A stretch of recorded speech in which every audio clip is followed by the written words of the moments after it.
Howdy folks, Doc here with Last Best Tool, and a new month, new CIVIVI knives. Now both of these are CIVIVI designed knives, and what I like about what CIVIVI is doing is they're exploring things a little bit deeper, kind of taking themes and running with it, and there's plenty of new, even those new with these knives, even though they're kind of a basic design.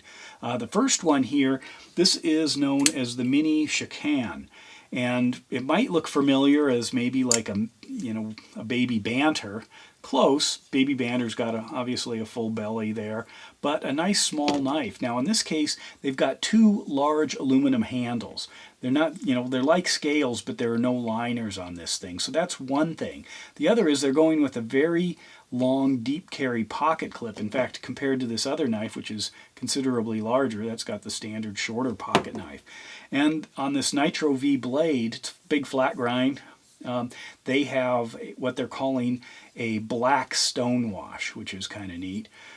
So it's not the, if you look at, kind of the painted blacks on some of them that are shiny, this one's got some texture to it. So they're exploring that. So the handle, the pocket clip, and then of course the blade coating. Now, what else? Well, the price.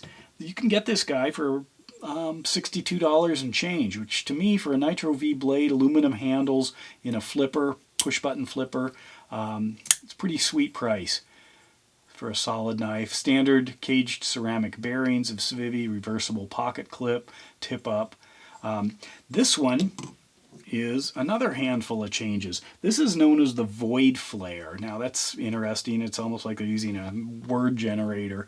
But there are several differences here. First of all, we have got, again, it's a CIVIVI design knife, the 14C28N blade, but with a hollow grind. And you always get comments like about the flat grind saying, oh, if it had a hollow grind, I might be interested in it. They've really gone with the artistic flair of what this fuller or this blood groove. Now, supposedly the old lore on Bowie knives and stuff like that was the blood groove would reduce the suction effect, so you could pull the knife out of somebody or something easier.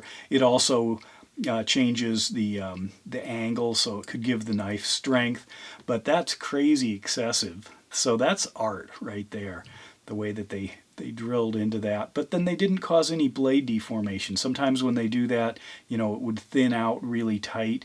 You can see there's a little bit of a waist on that, a thin waist, but overall it's a nice big grippy surface, and it gives it some kind of breaks up that big flat profile of a blade cheek. That's one thing. Another thing is it's got stainless steel liners, highly skeletonized. You can see just how much material they've moved off, and you can see there's some shadowing, or this handle material, or this scale material I'll get to in a sec, but you can see my finger moving, the shadow in there. So it's highly skeletonized, it's stainless steel, and it's blue. In fact, it looked a little purple on the inside of the lanyard port there on the back. So they are doing some kind of a coloring, an anodization. Can you anodize stainless steel? They're doing something. And I like it. I like that a lot. They went with a shorter pocket clip, still deep carry. Now the handle is what they're calling a resin. And in this case, they're calling it gray and white, or white and gray. And you can see it's got kind of a unique texture to it, both the topology of it, you can kind of see that carve. It's hard to show, but there's that slice running down there. To me, that matches somewhat, the flare there, even though you can't see it. Maybe in other colors you could. But then it also has what looks like a texture. This is perfectly flat and smooth, but it almost looks like, a mesh. So that's kind of cool. So they're exploring handle scales out of resin. We've got micarta, we've got wood, we've got G10, we've got aluminum, we've got titanium. So now with resin, you might be able to create and maybe embed, or use different colors all at once.